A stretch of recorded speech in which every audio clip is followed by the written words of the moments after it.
कल्पना करा की 2020चं लॉकडाऊन सुरू आहे आणि तुम्ही त्या लॉकडाऊनच्या काळात एक छोटीशी चूक केली, म्हणजे नियमाचे उल्लंघन केले असते, तर जास्तीत जास्त तुम्हाला काय शिक्षा झाली असते? किरकोळच ना.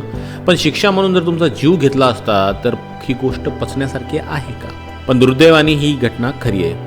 तामिळनाडूच्या सातानकुलम ठिकाणी 2020मध्ये जयराज आणि त्यांचा मुलगा बेनिक्स यांना लॉकडाऊनचे नियम मोडल्याच्या आरोपावरून पोलिसांनी ताब्यात घेतले. पण कायद्याचे भान हरवलेले काही पोलिसांनी त्यांना फक्त अटकच केली नाही, तर त्यांना रात्रभर अमानुषपणे मारहाण केली. आणि यातच दुसऱ्या दिवशी वडील आणि मुलाचा मृत्यू झाला. संपूर्ण देश हादरला. लोक म्हणाले हा केवळ कायदा नाही, ही विश्वासघाताची घटना आहे. या घटनेचा तपशील कोर्टात आला आणि तब्बल 6 वर्षे ही केस चालली. आणि आत्ताच म्हणजे 2026मध्ये मदुराईच्या कोर्टाने ऐतिहासिक निर्णय देत रेअरेस्ट ऑफ द रेअर केसमध्ये 9 पोलिसांना फाशीची शिक्षा सुनावली आहे. न्यायालय म्हणाले, जे लोक जनतेचे रक्षक आहेत त्यांनी जर असा अमानुष अत्याचार केला तर अशी कठोर शिक्षा हा एकच उपाय आहे.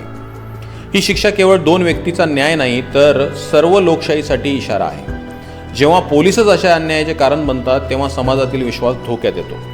लोकशाहीमध्ये नागरिक सुरक्षित असणे ही पहिली गरज आहे. ही घटना आपल्याला सांगून जाते की अत्याचार दूर ठेवण्यासाठी न्यायसंस्था कधीही कमी पडू नये.